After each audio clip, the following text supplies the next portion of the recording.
When it comes to rentals, there's two types of properties. There's your boring, stinky, horrible fixer-uppers, and then of course there's your ready, turnkey, boring, vanilla buy-to-lets. But which one is better and why? Why is this even a question? Well, let me take you back to 2007, where you would be buying a property back then. Very typically, you'd be looking at about 100 grand, 20 grand refurb, and then refinance at 150 like it was no man's business. And then you'd refinance that property, purchase another one, do the exact same thing again, and you keep on going over and over and over. So much so that I actually know people that in 2008, just after the recession, people with 200,000 in the bank built up 100 of these properties in their portfolio in just 1 year. It is absolutely insane. Fast forward to today, things are a little bit different. You can still buy and refurbish a property, but nowadays the same £100,000 property with a £20,000 refurb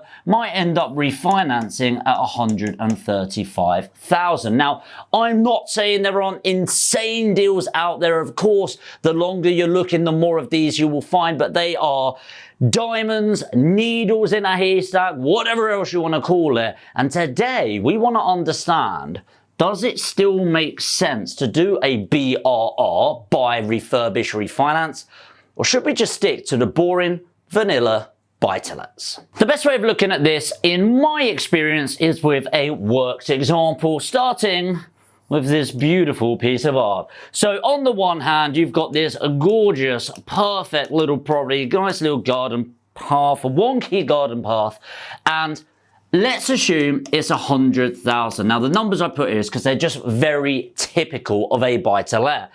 So with a £100,000 purchase, you're going to need roughly £25,000 deposit. Most buy-to-let properties are 75% loan to value with a mortgage. You're going to have stamp duty, which on a £100,000 property is £3,000. You're going to have around £2,000 for your legals and broker, etc. And then let's say around £5,000 for the extra fees, etc. that's sort of coming into play, which on this one is about £35,000. And then rough rental on that, net. Now, this is not a video of breaking down the figures in its accuracy, but just to give a worked example, you're going to be looking at about £3,000 per annum, which is £300 net per calendar month, times that by 12. So £3,600. And then what we're going to be looking at as a return on capital employed is this number divided by that one, which is 3,600. divided by the 35,000, which is 10.29%. Okay, not a bad return. Now that would be a very good, but if we're getting about £650 rent on this, that will end up being fairly typical.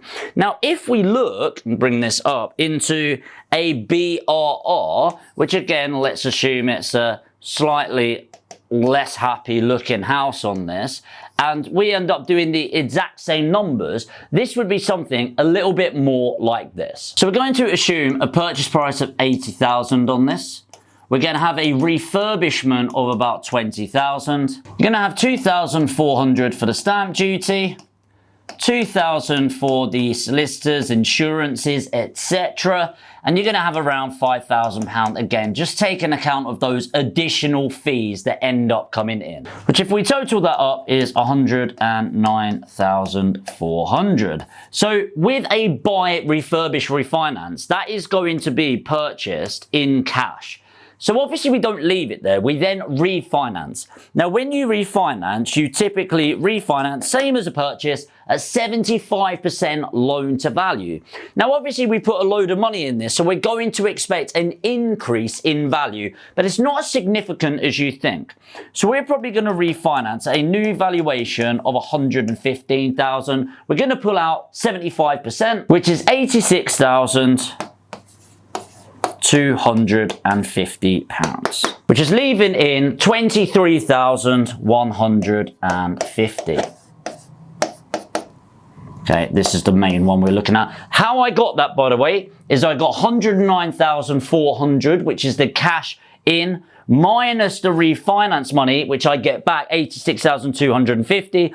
What's left in is 23,500. Now, assuming that same rental, we're going to end up netting a bit less. So let's assume we still get that 650, but we've got an increased mortgage on this property. So instead of getting the 3,600 with the straight buy to let, on the buy, refurbish, refinance, we're going to be looking at about 3,300 net. So not a huge difference here, but enough of a difference to take account of. And then what we do is the 3,300 divided by the 23,500, which is going to give us a return on capital employed of 14.25%. That's the ROCE, which is incredible. And as you can imagine, the 14.25 is definitely higher than the 10.29%. So let's get this all into one board right now and break down how capital growth impacts this even further. Now, obviously, from looking at this, the buy, refurbish, refinance makes a lot more sense. Or does it? See, with a buy-to-let, if we look over a year 1, year 2, year 3, year 4, year 5, year 6, year 7, it's pretty similar all the way through, right? In the fact that you get 10.29% and then so on, so forth. So let's just add that in now.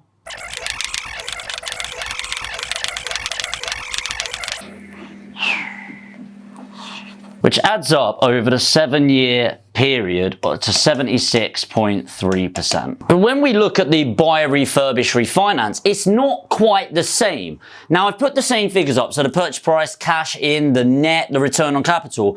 So is it really 3,300 for the first 6 months? No, it's not.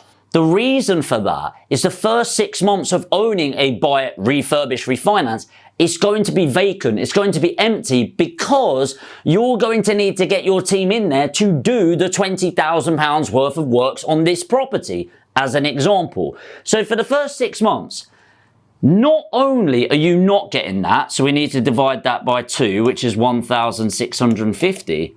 Even worse, and this is really bad in some of your areas, is you have to pay council tax. You have to pay the water. You have to pay the utilities, and in some areas, in fact, if you've got a vacant property, your council tax is charged as double. So you're now going to have around £175 per month of costs on top of that. So we need to times that by 6, which equals 1,050. Then deduct that. Essentially, you are only making, in the first year, £600. So just to clarify, the full year, 3,300, divide by 2 because we're only getting 6 months worth because it's empty, minus 175 costs per month for the 6 months to cover the council tax, water and utilities, minus the 1,050 off, we're making £600 net for the first year.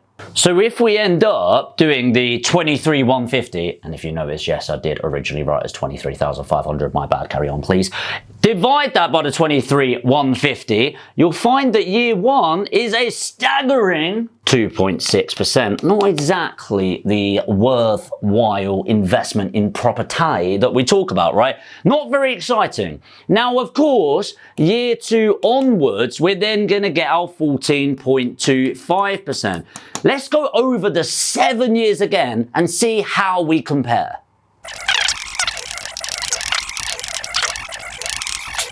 So if we add all of that up, we've got 88.1%.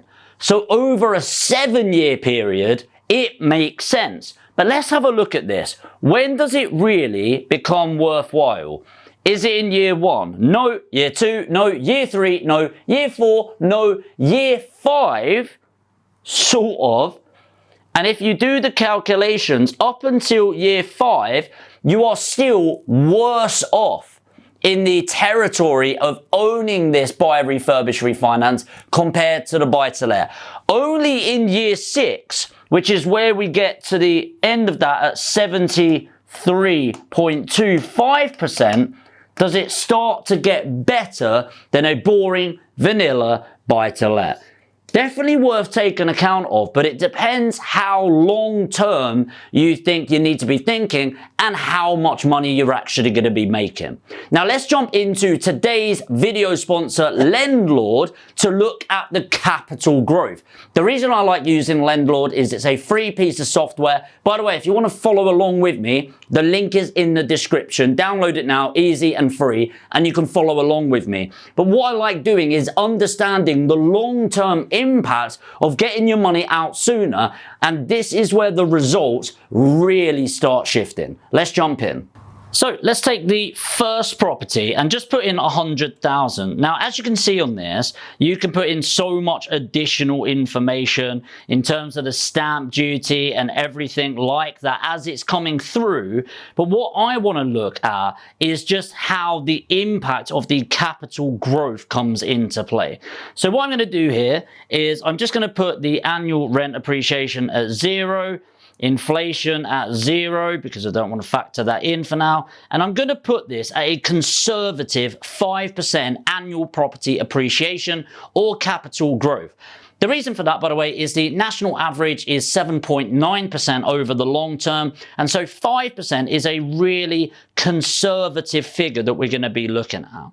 And then what you can see here is the long-term ROI is £162,000 on a 10-year basis. But what I can do here is you can look at the holding period breakdown here on this part, and you can see the figures as we're going through. So as you can see here on the left-hand side, you can see the property value going up. So year 1, you've got 105,000. Year 2, 110,250, then 115, 121, 127, and I'm finishing on 134,000 at the end of year 6. Now, the reason I'm stopping there is, of course, we're not factoring in the first year because there won't be any capital growth through purchase. So let's go and compare that, and we can write this up on the board after, to the £115,000 property, and let's see how it actually impacts anything else. And again, this is only for the metrics that we're looking to achieve with the 5% capital growth. Again, we're going to click this figure, and again, you can see on the left-hand side here that we've got 120,750, 126,700, 133,000, give or take, 139,700, 146,000, and finishing on 154,000. So we're keeping it to that same point. And it is worth noting here, you know, as you hold it for longer and longer and longer, it will eventually overtake. For example, year 10 there is £187,000, whereas if we look at the 100,000 example over this same time period, you'll find that it's £162,000. So over time, the stretch or the money difference will become more worthwhile for the higher value property, but I just genuinely do not believe it makes any difference whatsoever over the long term. So let's get these figures onto the board, and thanks again for today's video sponsor, LENDLORD. Let's jump back into the board right now and just put these next to each other that we've got. So as I said, at the end of year 1, 2, 3, 4, 5, 6, and we'll get 7 if we need to, we've got 105,000. Let's leave it there for now. If we jump over to the BRR model, never do that again, Jamie, buy, refurbish, refinance, let's look at how this expands over time. So we've got the first year. Bear in mind this is starting at 115k now because you've actually added value to the property. You've got 127.50 in the first year. So already you've kind of jumped to this spot here. Pretty obvious that it does have that initial impact. Let's eliminate these down here. So you don't need year 6. You don't really need year 5. It's really this point here. So the reason why it's not quite as 1, 2, 3, 4 as a comparable is, bear in mind, there is a 6-month delay here. So really, by the time we've got to this figure, we're plus 6 months on this, which is 137,350. So these are the core numbers.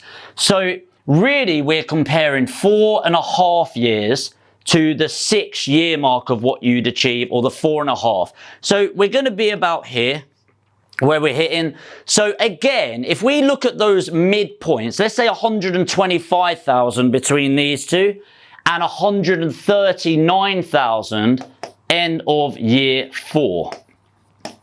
So 139,750 minus the 125,000, you're looking at about £14,750. That's a comparison of the figures, which I think is really important. Ultimately, year 1, buy to let better. Year 2, buy to let is better. Year 3, buy to let is better with everything in.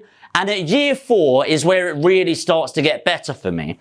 So really, what is better? Well, I think number 1, you need to consider your finances. If you're in a financial situation where you're able to add, let's say, 1 or 2 to your portfolio on a yearly basis, which most people that are watching this channel, just like you're actually looking to build an active portfolio, because so once you've used your own money, you'll be raising other people's money, other people's finance to invest in these projects.